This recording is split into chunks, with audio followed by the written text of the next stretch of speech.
Olá você, telespectadora, olá você, telespectador da TV Cultura. A partir de agora, você acompanha a edição desta sexta-feira, 31 de maio, do Opinião Litoral. Participam o Roberto Mohamed, advogado, e o André Roncalha, economista. Na eleição de 2022, no dia em que ganhou o segundo turno, o presidente Lula, no palanque armado na Avenida Paulista, usou a palavra reindustrialização. Você lembra disso, Roncalha? Lembro, exatamente. Boa tarde, Paulo. Boa tarde, Roberto. Ele, na verdade, até usou o termo novo, que é de neoindustrialização, né? Então, a gente está falando de uma reindustrialização que não olha para trás, ou seja, não se trata de resgatar aquilo que a gente tinha antes, né, de uma indústria pesada, muito aquela ideia de chão de fábrica, né, aquelas grandes fábricas, mas uma ideia mais recente de ecossistemas produtivos que são fortemente orientados pela transição verde, ou seja, para descarbonizar a economia, substituir os combustíveis fósseis ao longo aí de décadas por fontes renováveis. Então é um processo novo que o mundo inteiro está encampando, é um processo complexo, porque não dá mais agora para a gente ser apenas naquela dicotomia, Paulo, que era ou o Estado ou o setor privado. Agora a parceria entre o Estado e o setor privado é fundamental, seja do ponto de vista do planejamento, seja do ponto de vista da execução.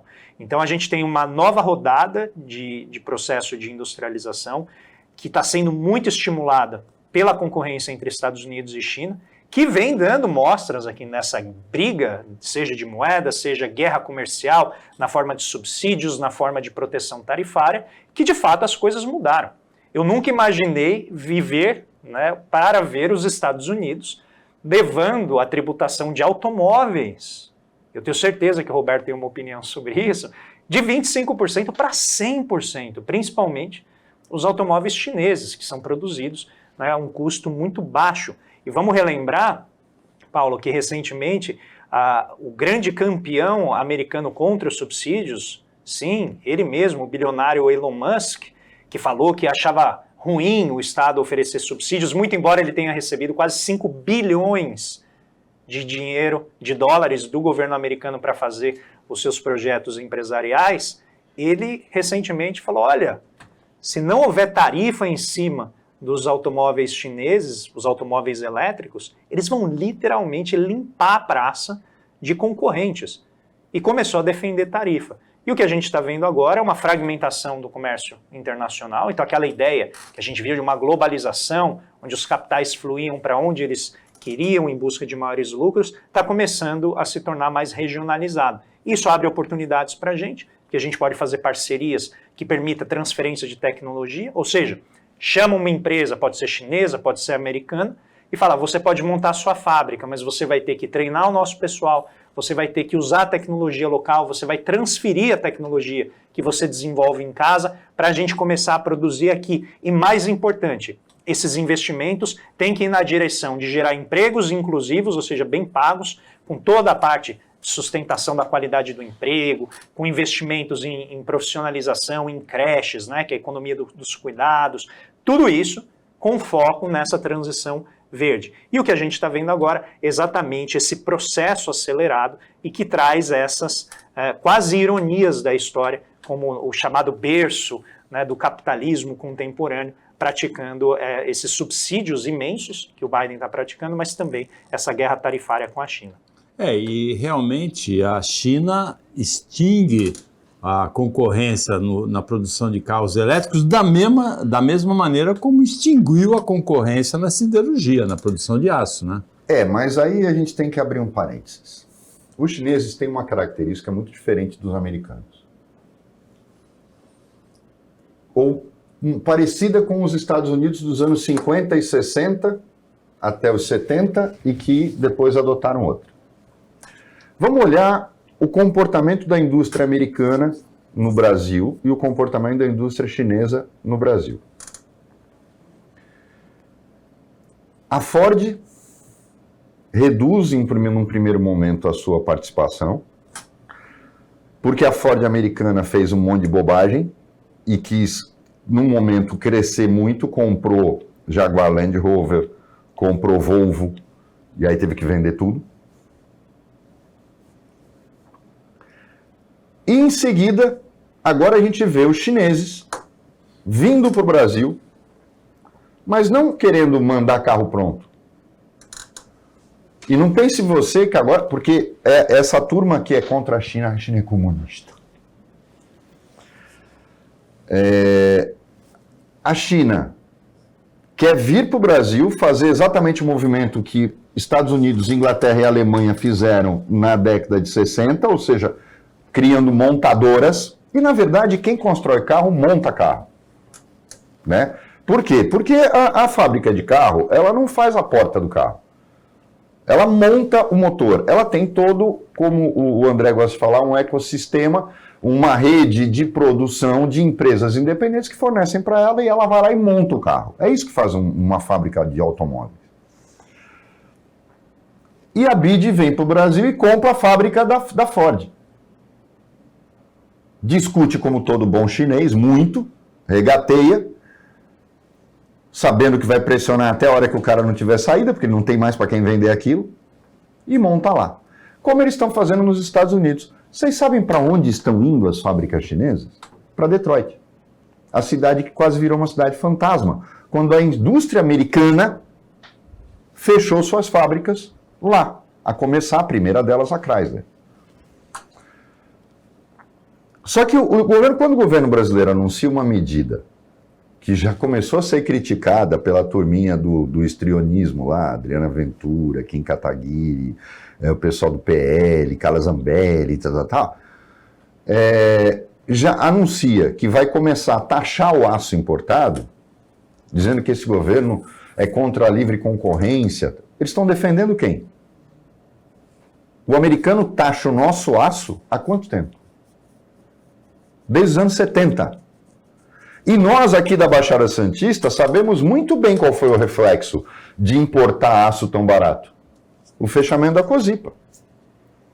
Os mineiros da Uzi Minas, quando compraram a Cosipa, e eu me surpreendo cada vez que eu lembro como é que o CAD deixou isso passar, a Uzi Minas, que era uma siderúrgica de segunda categoria, compra uma siderúrgica de primeira categoria e fecha de primeira categoria para manter a de segunda funcionando, usando ela só como terminal.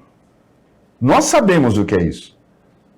Então, quando o Lula fala de reindustrialização, e o Alckmin teve um papel muito forte na negociação desses incentivos, ele, na verdade, quando ele anuncia o investimento de 100 bilhões, ninguém fez a conta. É quando ele taxa o aço importado, e a China fez muito isso, os Estados Unidos fizeram muito isso, ele taxa o aço importado e com essa taxação ele refinancia a indústria nacional. Não é dinheiro novo. É o mesmo dinheiro. Porque eu vou demorar para abastecer o mercado. E eu tenho que fazer isso paulatinamente. Só reforçando o teu ponto, esse foi exatamente o mesmo mecanismo na área automobilística, ou no setor automotivo. Foi a tributação dos importados elétricos que chegavam aqui. A gente não está falando, gente, de carro popular. A gente está falando de carro de 300 mil reais, 200 mil reais. É tudo automóvel de luxo. Então a tributação desses automóveis prontos, importados, vai financiar tanto o programa Mover, quanto financiou aquele processo de estímulo à compra de veículos que a gente viu no ano passado, que durou apenas 4 meses, que era para durar 4 meses, acabou durando, na verdade, 2 meses, porque se esgotou rapidamente a demanda por aquele subsídio, né, na compra dos automóveis, para resgatar o setor automotivo. Então é o mesmo esquema, você tributa aquilo que vem de fora para poder financiar essa política de redirecionamento. E aí a gente nota que há um preconceito, aquele velho preconceito, né? Engraçado que o americano não tem esse preconceito, porque estão comprando o carro chinês, ele já bateu a Tesla de longe. Até porque as pessoas vão dizer que eu estou falando que eu pego no pé, não é nada disso. Mas conversa com quem compra um Tesla e vê se compra de novo. Pergunta pro trouxa que compra um Tesla, no Brasil, se ele compra de novo. Porque onde ele vai mandar arrumar o carro? Vai por exemplo, se você compra um carro de R$1 milhão, você vai blindar. Vai nas blindadoras, nas grandes blindadoras, não nas porcarias, nas grandes, Kart, BSS, pergunta se eles blindam Tesla. Nenhuma. É por isso que o chinês está aí, não é porque eles fazem mais barato. E para calar a boca dessas pessoas, a toda poderosa Mercedes-Benz, uma das poucas marcas isoladas no mundo, porque o grupo Volks, por exemplo, a Porsche é da Volks, a Audi é da Volks, o Lamborghini é da Volks, a Jaguar Land Rover pertence a um outro grupo, se não me engano, indiano, e a Volvo que é chinesa, né? Posso só colocar um dado que vai surpreender o nosso espectador? 40% da Volkswagen é propriedade estatal alemã, é do Estado alemão. O Tarcísio discorda disso. Ele, inclusive, mandou uma carta para o primeiro-ministro alemão para vender as ações também. Se quiser, ele faz o leilão aqui na Bovespa. Jamais ter uma campeã nacional alemã. Onde já se viu ter uma campeã nacional alemã? Aí a Mercedes, que é a última, que é isolada, ela não está com ninguém. Ela era dona da Chrysler, mas vendeu para o grupo Fiat, que montou a Stellantis. A Stellantis, por sinal, é uma super montadora de carro. Conseguiu reunir todas as piores montadoras de automóveis nela, né? Fiat, Peugeot, é um negócio assim... Eu tenho a esperança que a Stellantis resgate o Fiat Uno, que é um monstro de automóvel, dura quase quanto com um Lada, né? aquele automóvel soviético que tinha uma vida longa, mas infelizmente foi terminado. Agora, o mais espantoso é que a BYD se juntou com a Mercedes alemã, a arrogante Mercedes alemã, se juntou com a Mercedes para criar uma montadora chamada Denza, de luxo, que está vindo para o Brasil, trazendo aquilo que a Mercedes não traz para cá, porque ela acha que brasileiro vai ao lixo. O que nós temos no Mercadão, aí vai. Para nós é muito caro, lógico, mas o que é realmente a Mercedes-Benz na Europa, vai para os Estados Unidos, não vem para cá. Eles nem mandam para cá. Para quem não sabe. O brasileiro é metido a besta. A Denza vai lançar no Brasil uma van de luxo, híbrida, com autonomia de 1.000 quilômetros, numa rede de concessionárias, com a parte da BYD, já está, e vai instalar a fábrica aqui. Vou repetir, não vai trazer pronto no navio, como a Mercedes faz quando manda os produtos dela, porque a Mercedes fechou a fábrica de Juiz de Fora. Deu uma banana para brasileiro. Como fizeram todas as outras montadoras alemãs. Só ficou as nossas tradicionais aqui. É a Fiat, a Volkswagen e tal. A Ford foi embora, a GM ficou. Mas a Mercedes parou. Os alemães falaram, não, no Brasil não dá. E manda só importado. O chinês vai fazer aqui carro de luxo. Luxo, ele está previsto para custar R$1.200.000. É lógico que você não vai fazer um carro desse com uma tiragem de um Fiat Uno. Mas a coragem de montar uma fábrica no Brasil não vai ser só para uma marca. A BYD tem 4 marcas. Essa, em sociedade com a Mercedes, e mais 2. As 3 vão compartilhar uma fábrica. É óbvio, os caras são vivos, eu só viabilizo uma fábrica com quantidade. Então, onde eu vou fazer meu carro de luxo em pequena quantidade, eu vou fazer as outras 3 marcas que são minhas. E eles deixaram bem claro. E eles vão tomar o mercado americano, mas podem acreditar nisso. Você pode ter certeza que isso vai acontecer. Porque mesmo com esse impostor, o que eles fazem? Eles compram Detroit. Eles não vão comprar fábrica em Detroit, eles compram Detroit. E vão começar a produzir nos Estados Unidos. Produzir nos Estados Unidos, não paga o imposto que os americanos estão cobrando de 100%. Essa foi a estratégia de quem, na década de 80, do Japão. Da dona Honda, a dona Toyota e da dona Mitsubishi. Montaram fábricas nos Estados Unidos, acabou o problema do americano. Não podia taxar, não podia reclamar, e os caras arrebentaram o mercado de sedãs médios nos Estados Unidos. Quero só fazer uma autocorreção. O Paulo estava correto. O presidente Lula, de fato, falou reindustrialização. O termo neoindustrialização veio apenas depois, em 2023, já com o vice-presidente da República, Geraldo Alckmin, no comando do Ministério da Indústria, Desenvolvimento e Comércio. O Opinião para o intervalo é bem rapidinho. Fica aí com a gente.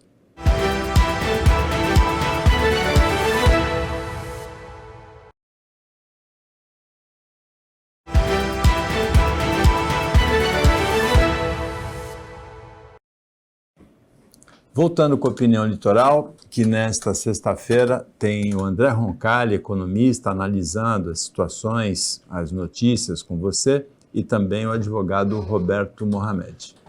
Paulo, eu vou puxar um gancho do que a gente falou no primeiro bloco, da questão da industrialização, e a gente vai mostrar como esse discursinho que foi feito por gente histriônica, quando, por exemplo, o governo brasileiro taxou a Shine, taxou a compra da China, e essas compras pela internet, que é um absurdo, que isso está prejudicando o pobre.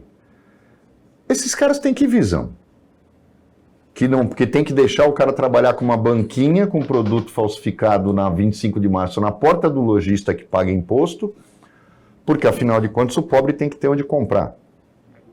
Então, só o sonegador e o pobre só tem acesso a produto falsificado sem nota fiscal e alimentando o crime, porque quem não sabe se alimenta crime. Essa visão dessas pessoas, essa a forma deles enxergarem o mundo. Eles são aqueles otários que dizem assim, não, porque essa elite brasileira é uma coisa que dá nojo, né?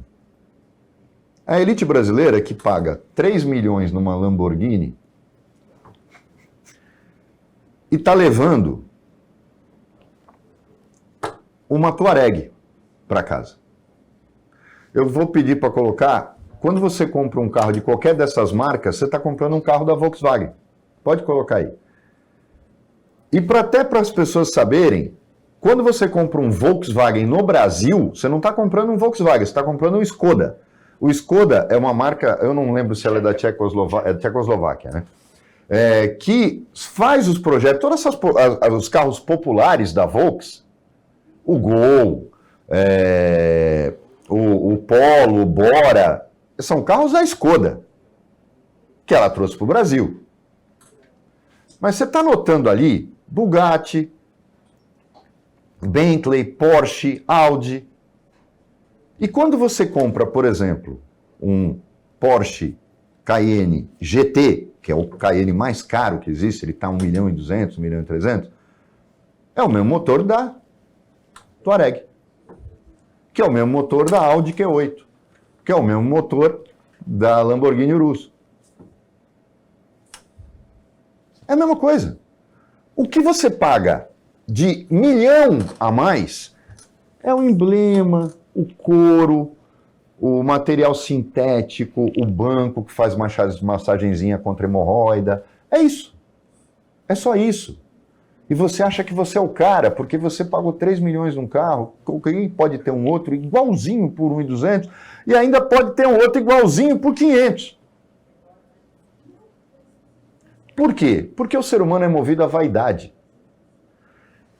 E aí, por isso que eu não entendo quando essas pessoas vão para a imprensa e querem... Olha, para quem compra, por exemplo, uma Louis Vuitton, que tem tênis de 40 mil, 50 mil reais. Olhem as marcas todas que são iguais. Você pensa que eles produzem alguma coisa? Que este grupo tem uma única fábrica? Não. Você sabe onde ele faz esses produtos? Na China. O mesmo chinês que faz a bolsa que é vendida na 25 de março, daquele chinês que é dono da 25, e que abastece o mercado, é o mesmo cara que faz a Louis Vuitton. Isso não é exagero. Nós trouxemos aqui o Roberto Luiz, que é sócio de uma empresa, de uma fábrica na China. Aquele celular Xiaomi é o cara que faz a Samsung. É a mesma linha de produção. A gente tem que começar a entender, e aí é onde a humanidade joga dinheiro, porque é o direito de qualquer um. O cara tá milionário, ele vai lá e compra uma Louis Vuitton por 40 mil. É um direito dele. Ele podia estar num cassino, ele podia estar num bordel. É o problema dele onde ele vai enfiar o dinheiro dele. Mas não justifique uma separação de classes, ou de pessoa, ou de inteligência, ou de necessidades por conta disso. E nem vá transformar em discurso econômico que o governo age errado quando tributa o contrabando chinês. Essa tributação tem que ser igual. Foi importando o chiclete que o Dutra torrou o dinheiro todo que o Brasil ganhou na Segunda Guerra Mundial, vendendo comida.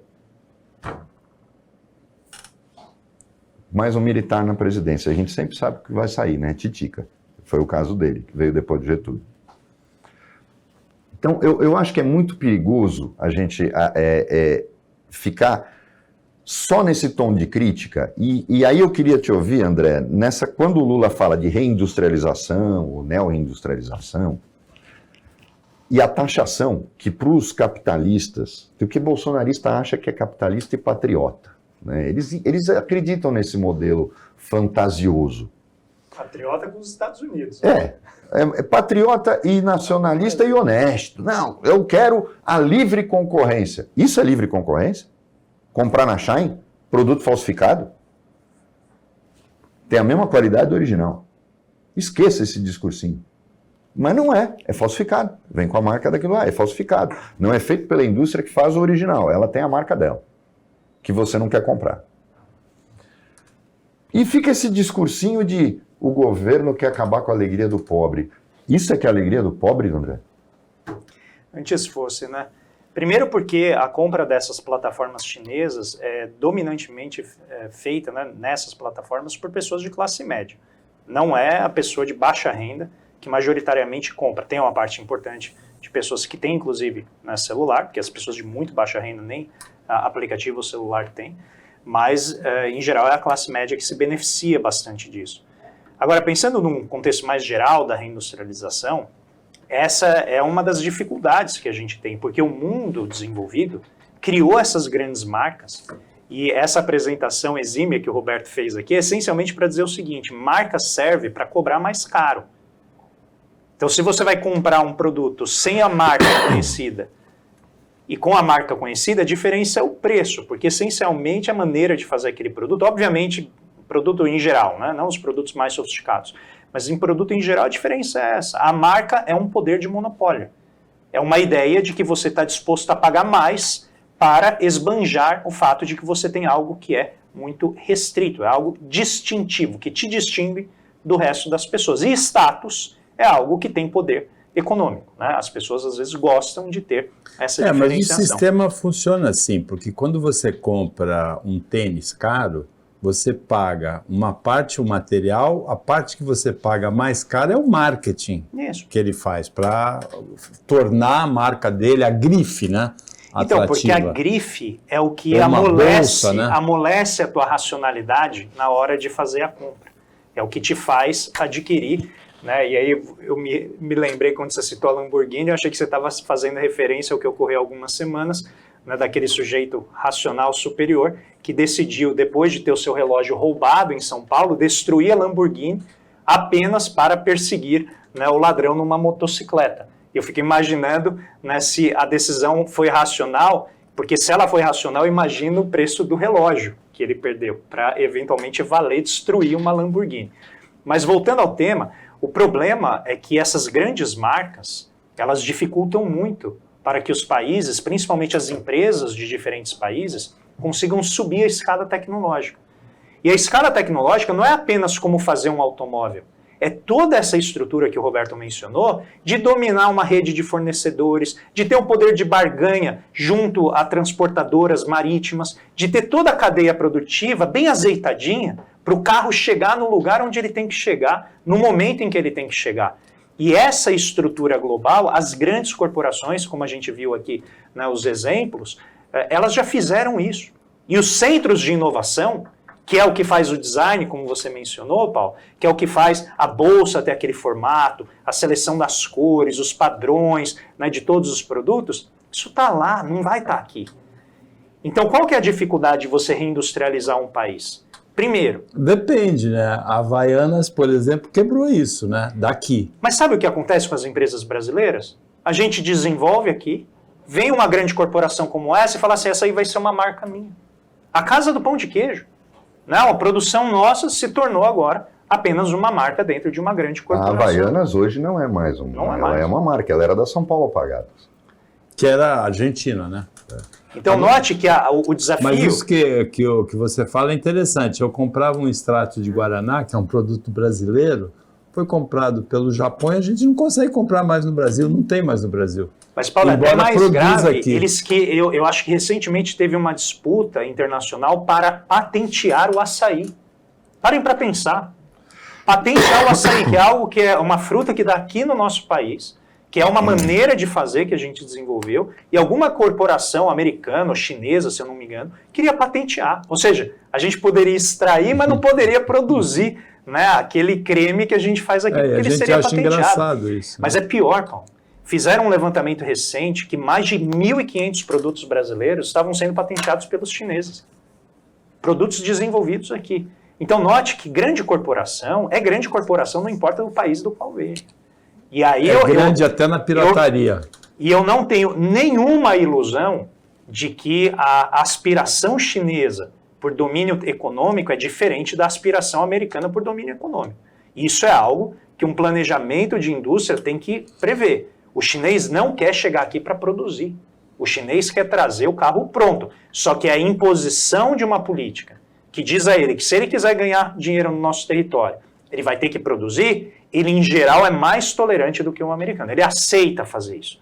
Com mais facilidade, a um preço mais baixo do que americanos e europeus costumeiramente aceitam. Agora, como construir toda a base material da indústria com tamanha pressão que vem dessas grandes corporações? E é aqui que vem a dinâmica Estado e setor privado.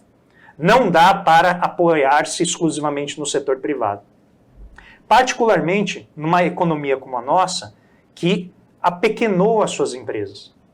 Hoje, algo em torno de 9 empresas a cada 10 empresas tem até 30 funcionários.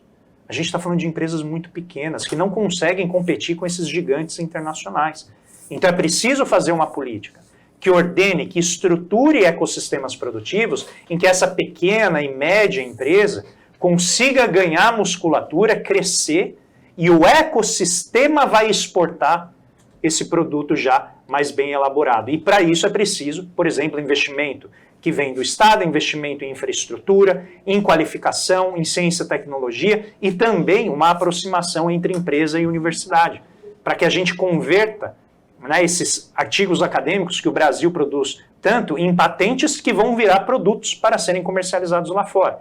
Então, nesse ponto, Paulo, eu quero destacar o papel do BNDES, porque o BNDES vem tendo um papel importantíssimo, prioritariamente em 3 setores. Primeiro, o financiamento da agricultura sustentável, que é muito importante, dado que uma parte importante do nosso agro não é, né, vamos dizer assim, alinhada com a agricultura sustentável. Vide o que aconteceu no Rio Grande do Sul, está acontecendo no Rio Grande do Sul, que machuca o próprio agro.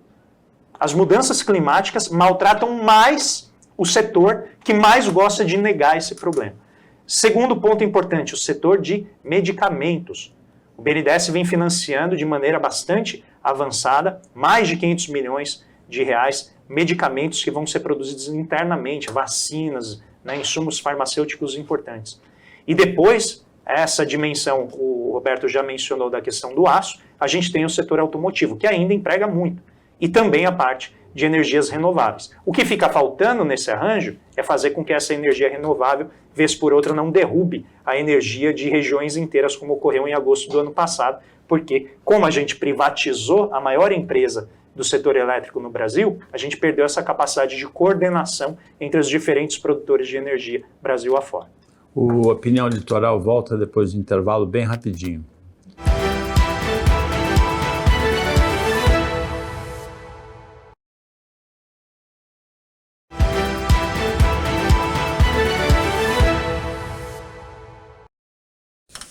Voltando com a Opinião Litoral desta sexta-feira, 31 de maio, agora é o último bloco, participam o André Roncalha e o Roberto Mohamed.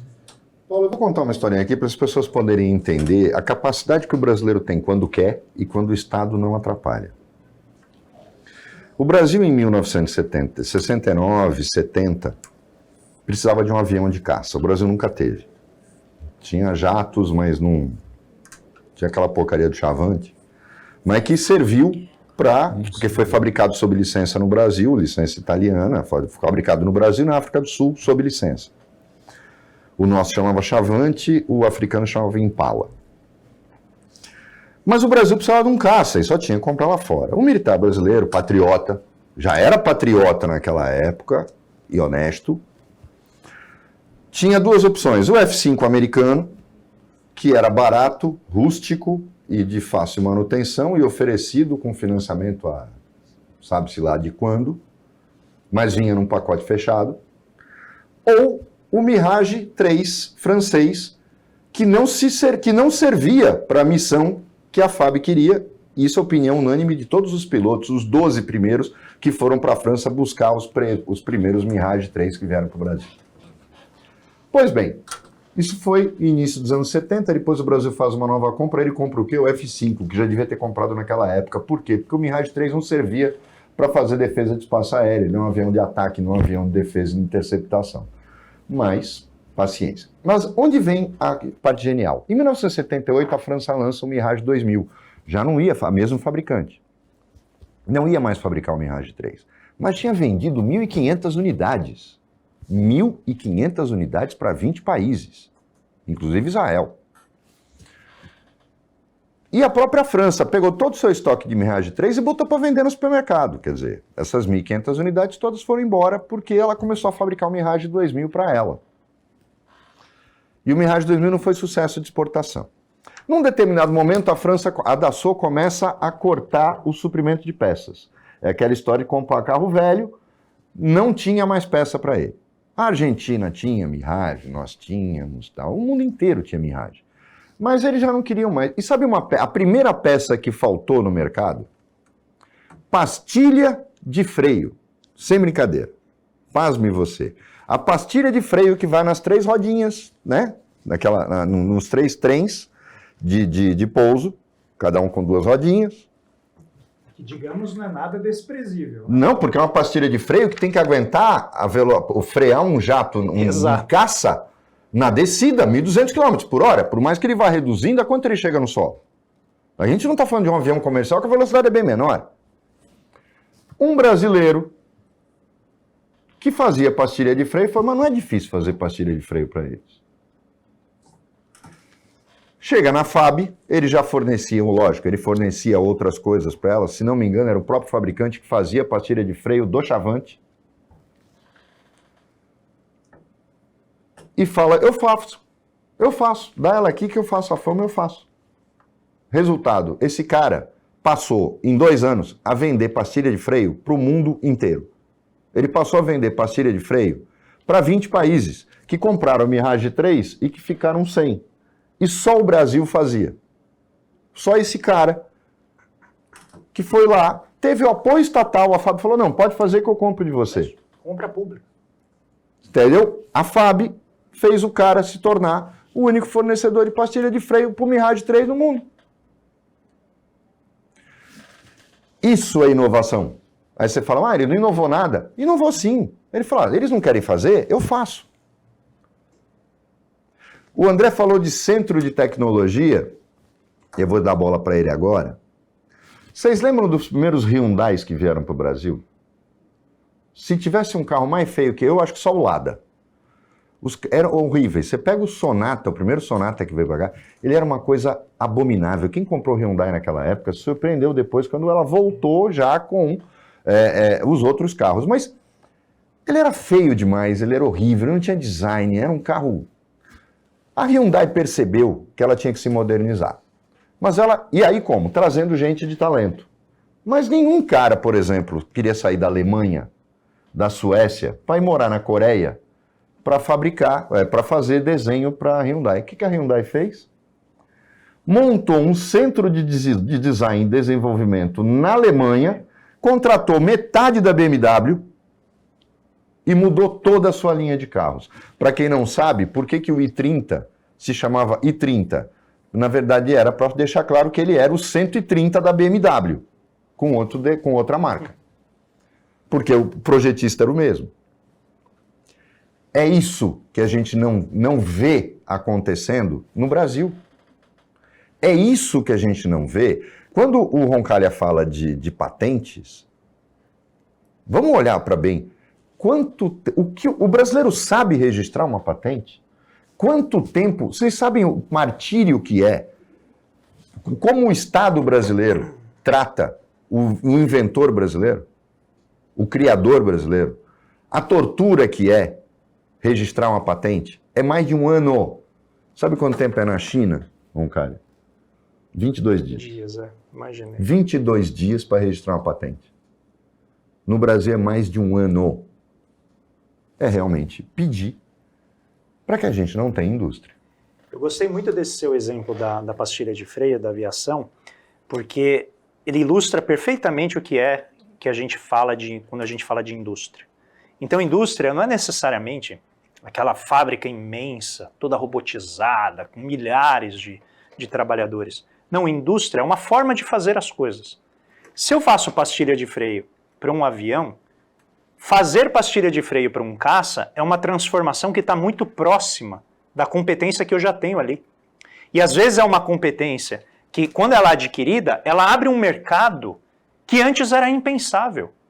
E aí a gente tem vários detalhes aqui nessa história que o Roberto contou, que ajudam muito a ilustrar didaticamente o que é a indústria. Primeiro, esse aspecto da mudança tecnológica próxima.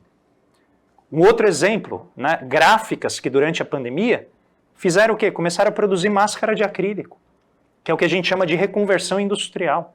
Então eu consigo, no ambiente industrial, que é essa maneira de distribuir as tarefas com muita densidade tecnológica, eu consigo me adaptar a diferentes cenários com diferentes demandas, com empregos de qualidade, porque eles envolvem qualificação, eles envolvem alguma inovação, nem que ela seja pequena.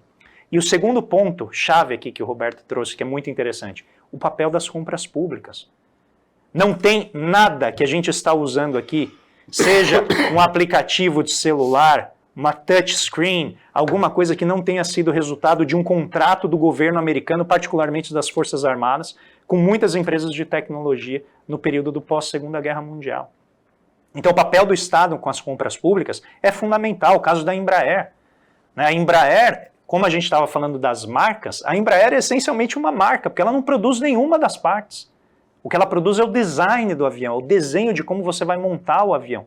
E é aqui que reside uma parte importante do que a gente chama de produção de valor adicionado. É como produzir esse avião. E agora a gente tem um outro detalhe, num outro setor, que é talvez um trauma que eu vou carregar por muito tempo, um dos traumas mais profundos que eu tenho do ponto de vista industrial durante o governo Bolsonaro, que foi a liquidação do CEITEC, que era esse centro de engenharia avançada que produzia chip de computador, os semicondutores. Não produzia chip de computador, mas produzia o que ficou de maneira pejorativa por aquele senhor que de inovação não tem nada, chamado Salim Matar, que se aproveita de crédito tributário para enriquecer e ele camufla isso na forma de aluguel de automóveis. Ele chamou pejorativamente de a empresa do chip do boi. Era uma empresa estatal que foi liquidada. Ela não foi, nem tentaram privatizar a empresa. Eles liquidaram a nossa estatal de chips. E o que a CEITEC já tinha conseguido? Olha isso, Roberto. Um contrato planetário com a Pirelli para rastrear os seus pneus. E é isso para o brasileiro que está acostumado a pegar o seu iPhone, o seu Samsung, que tem chips incrivelmente sofisticados, que cabem muitos microprocessadores, a gente olhou para isso com deboche. A gente olhou para isso como o chip do boi, como se fosse irrelevante rastrear mais de 200 milhões de cabeças de gado num país que tem 203 milhões de habitantes. Tem mais gado do que pessoas no Brasil. Isso o IBGE levantou. Por que isso é visto como inferior? E aí a gente liquidou essa empresa que poderia produzir vários chips para várias outras funções, dentre elas o controle, por exemplo, de automóveis. Na maneira de canalizar o combustível, nos sensores que um automóvel pode ter, os mais diversos, que não precisa ser um chip de computador, não precisa ser um chip de um smartphone muito sofisticado, mas serviria a várias etapas produtivas aqui no Brasil. E o que a gente fez? Acho que muito possivelmente da mesma forma que a gente ouve esse exemplo da pastilha, muitos brasileiros vão debochar, falar, nossa, pastilha de freio de avião, que coisa pouco sexy, né? É algo que não me move, eu quero um produto que eu use em casa. E não, a indústria ela é baseada em uma série de mini inovações que você jamais vai saber que existem, mas que elas melhoram a tua vida e chegam nos seus produtos que você usa sem saber que elas estão lá. E a gente no Brasil tem, né, historicamente, todos esses exemplos bem-sucedidos, mas tem também muitos exemplos bem-sucedidos que a gente diminui, porque a gente está comparando com aquilo que está na fronteira tecnológica. Agora, sem esses pequenos exemplos, essas coisas que muitas vezes são desprezadas, que são degraus na escada tecnológica para chegar onde estão os grandes, a gente acaba se auto-sabotando. O Mohamed já contou aqui a história da Avibraz, né? Nessa Exatamente. questão da política de compras oficial. E aí, né? novamente, eu vou cair.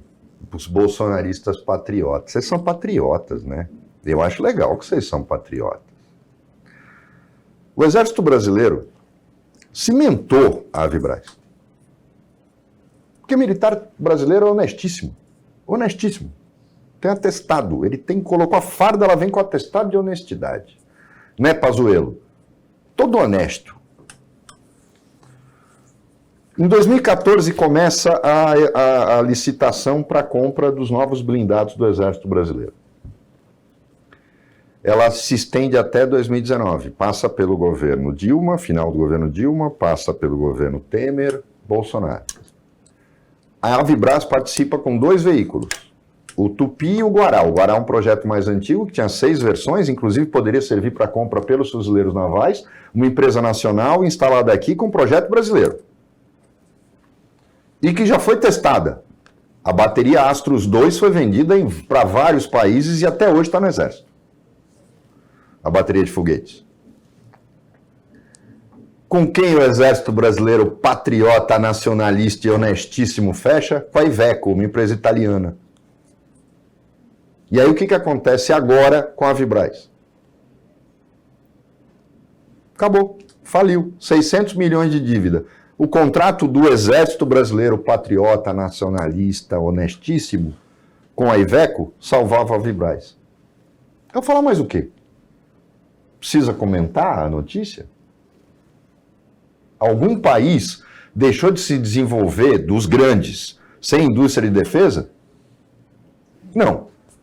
Chegamos ao final do Opinião Litoral desta sexta-feira, agradecendo muito as participações do André Roncalha, economista, do Roberto Mohamed, advogado, o trabalho da equipe técnica e de jornalismo daqui do Sistema Costa Norte e a você que acompanhou a gente mais essa edição. Até segunda-feira, nesse mesmo horário, se Deus quiser, e um ótimo final de semana para você, que você merece.